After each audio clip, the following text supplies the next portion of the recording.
Indian council of medical research ಕರ್ನಾಟಕದಲ್ಲಿ human ಮೆಟಾಪ್ನೋಮಾ ವೈರಸ್ನ 2 ಪ್ರಕರಣ ಪತ್ತೆಯಾಗಿವೆ ಅಂತ ಹೇಳಿ ಕೇಂದ್ರ ಆರೋಗ್ಯ ಸಚಿವಾಲಯ ಮಾಹಿತಿ ಕೊಟ್ಟಿದೆ. ಮೊದಲ ಪ್ರಕರಣ ಬೆಂಗಳೂರಿನಲ್ಲಿ 3 ತಿಂಗಳ ಹೆಣ್ಣು ಮಗುವಿನಲ್ಲಿ ಪತ್ತೆಯಾಗಿತ್ತು. ಬ್ರಾಂಕೋಪ್ನೋಮೋಯಾದೊಂದಿಗೆ ಆಸ್ಪತ್ರೆಗೆ ದಾಖಲಾದ ನಂತರ HMPV ರೋಗ ನಿರ್ಣಯ ಮಾಡಲಾಯಿತು.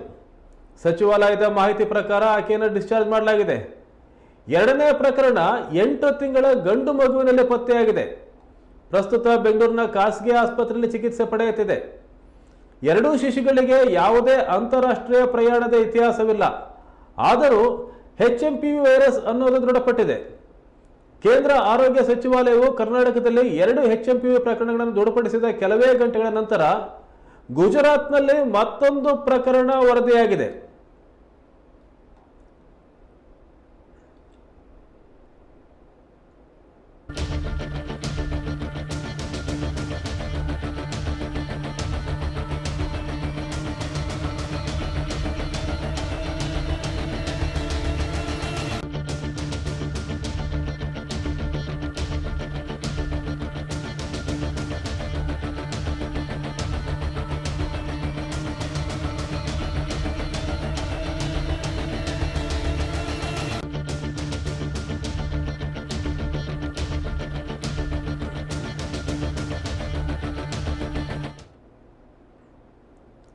HMPV ಪ್ರಕರಣ ಚೀನಾದಲ್ಲಿ ಪತ್ತೆಯಾದ ನಂತರ ಅಕ್ಕಪಕ್ಕದ ದೇಶಗಳಲ್ಲಿ ಒಂದು ರೀತಿ ಆತಂಕ ಉಂಟಾಗಿತ್ತು. ಆದರೆ ಈಗ HMPV ಪ್ರಕರಣ ಕರ್ನಾಟಕದಲ್ಲೇ ಪತ್ತೆಯಾಗಿದೆ. ಈ ಪತ್ತೆಯಾಗಿರ್ತಕ್ಕಂಥ 2 ಪ್ರಕರಣಗಳು ಸಹ ಶಿಶುಗಳು ಅನ್ನೋದು ಇನ್ನಷ್ಟು ಆತಂಕಕಾರಿಯಾಗಿದೆ. ಒಂದು ಹೆಣ್ಣು ಮಗು 3 ತಿಂಗಳ ಹೆಣ್ಣು ಮಗುವಿನಲ್ಲಿ ಮೊದಲನೇ ಪ್ರಕರಣ ಪತ್ತೆಯಾಗಿತ್ತು. ಎರಡನೇ ಪ್ರಕರಣ 8 ತಿಂಗಳ ಗಂಡು ಶಿಶುವಿನಲ್ಲಿ ಪತ್ತೆಯಾಗಿದೆ. ಈ 2 ಪ್ರಕರಣಗಳು ಬೆಂಗಳೂರಿನಲ್ಲಿ ಪತ್ತೆಯಾಗಿದೆ. ವಿಶೇಷ ಅಂದರೆ ಟ್ರಾವೆಲ್ ಹಿಸ್ಟ್ರಿ ಇಲ್ಲ. ಅಂದರೆ ಈ ಇಬ್ಬರು ಮಕ್ಕಳು ದೇಶವನ್ನು ಬಿಟ್ಟು ಹೊರದೇಶಕ್ಕೆ ಹೋದಂಥ ಟ್ರಾವೆಲ್ ಹಿಸ್ಟ್ರಿ ಇಲ್ಲ. ಆದರೂ ಸಹ ಬ್ರಾಂಕೋಪ್ನೋಮೋಯಾದೊಂದಿಗೆ ಆಸ್ಪತ್ರೆಗೆ ದಾಖಲಾದ ಆ 3 ತಿಂಗಳ ಹೆಣ್ಣು ಮಗುವಿನಲ್ಲಿ HMPV ವೈರಾಣು ಪತ್ತೆಯಾಗಿದೆ. ಇನ್ನೊಂದು 8 ತಿಂಗಳ ಗಂಡು ಶಿಶುವಿನಲ್ಲಿ ಪತ್ತೆಯಾಗಿದೆ. ಖಾಸಗಿ ಆಸ್ಪತ್ರೆಯಲ್ಲಿ ಚಿಕಿತ್ಸೆ ಪಡಿತಾ ಇದ್ದಾರೆ. ಅಂತಾರಾಷ್ಟ್ರೀಯ ಪ್ರಯಾಣದ ಇತಿಹಾಸ ಇಲ್ಲದ ಈ 2 ಶಿಶುಗಳಿಗೆ HMPV ವೈರಾಣು ಪತ್ತೆಯಾಗಿರೋದು ಮುಂದಿನ ದಿನಗಳ ಬಗ್ಗೆ ಆತಂಕವನ್ನು ಮೂಡಿಸಿದೆ. ಆದರೆ ಆರೋಗ್ಯ ಸಚಿವಾಲಯ ಅಭಯವನ್ನು ಕೊಟ್ಟಿದೆ, ಏನೂ ಭಯ ಬೇಡ ಅಂತೇಳಿ. ಆದರೆ ಅಲರ್ಟ್ ಆಗಿದೆ ಆರೋಗ್ಯ ಇಲಾಖೆ. ಮುಂದಿನ ಕ್ರಮಗಳನ್ನು ಏನು ತಗೋಬೇಕು ಅಂತ ಅಲರ್ಟ್ ಆಗಿದೆ. ಈ ನಡುವೆ ಗುಜರಾತ್ನಲ್ಲೂ ಸಹ ಮತ್ತೊಂದು ಪ್ರಕರಣ ವರದಿಯಾಗಿದೆ. ಹಾಗಾಗಿ HMPV ವೈರಸ್ ದೃಢವಾಗಿರುವ 2 ಪ್ರಕರಣಗಳು ಕರ್ನಾಟಕದಲ್ಲಿಯೇ ಬೆಂಗಳೂರಿನಲ್ಲಿಯೇ ಪತ್ತೆಯಾಗಿರೋದು ನಾಗರಿಕರನ್ನು ಚಿಂತಾಕ್ರಾಂತರನ್ನಾಗಿ ಮಾಡಿದೆ.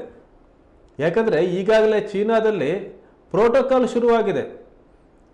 ಪ್ರತ್ಯೇಕತೆ ಮಾಡಬೇಕು ಅಂತೇಳಿ, ಮಾಸ್ಕನ್ನು ಹಾಕ್ಕೋಬೇಕು ಅಂತೇಳಿ, ಪ್ರಯಾಣವನ್ನು ನಿರ್ಬಂಧಿಸಬೇಕು ಅಂತೇಳಿ ಚೀನಾದಲ್ಲಿ ಪ್ರೋಟೋಕಾಲ್ ಶುರುವಾಗಿದೆ ಅಂತಕ್ಕಂಥ ಮಾಹಿತಿ ಬರ್ತಾ ಇದೆ.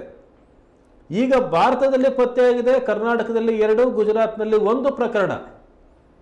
ಹೀಗಾಗಿ ಪ್ರೋಟೋಕಾಲ್ ಮತ್ತೆ ಶುರುವಾದರೆ ಹೇಗೆ ಅನ್ನುವಂಥ ಆತಂಕ.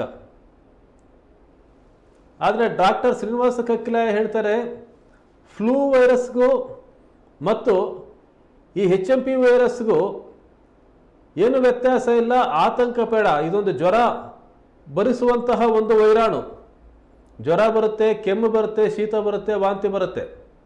ನಮ್ಮ ಆರೋಗ್ಯ ಸದೃಢವಾಗಿದ್ದರೆ ಯಾವ ವೈರಾಣುವು ಸಹ ಏನು ಮಾಡೋದಿಲ್ಲ.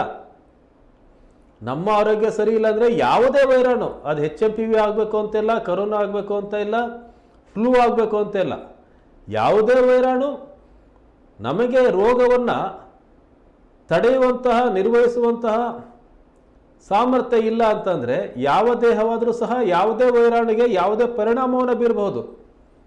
ಹಾಗಾಗಿ ನಾಗರಿಕರು ತಮ್ಮ ಆರೋಗ್ಯದ ಸ್ಥಿರತೆಯನ್ನು ಕಾಪಾಡುವತ್ತ ಹೆಚ್ಚು ಗಮನ ಹರಿಸಬೇಕು. ಆರೋಗ್ಯ ಇಲಾಖೆ ಅಭಯವನ್ನು ನೀಡಿದೆ. ಆದರೆ ಇಂಥ ಪ್ರಕರಣಗಳು ಪತ್ತೆಯಾಗಿರೋದ್ರಿಂದ ಸ್ವಲ್ಪ ಅಲರ್ಟ್ ಸಹ ಆಗಿದೆ. ಮುಂದಿನ ದಿನಗಳಲ್ಲಿ ಸರ್ಕಾರ ಏನು ಮಾಡುತ್ತೆ, ಯಾವ ಕ್ರಮಗಳನ್ನು ತೆಗೆದುಕೊಳ್ಳುತ್ತೆ ನೋಡಬೇಕಾಗಿದೆ.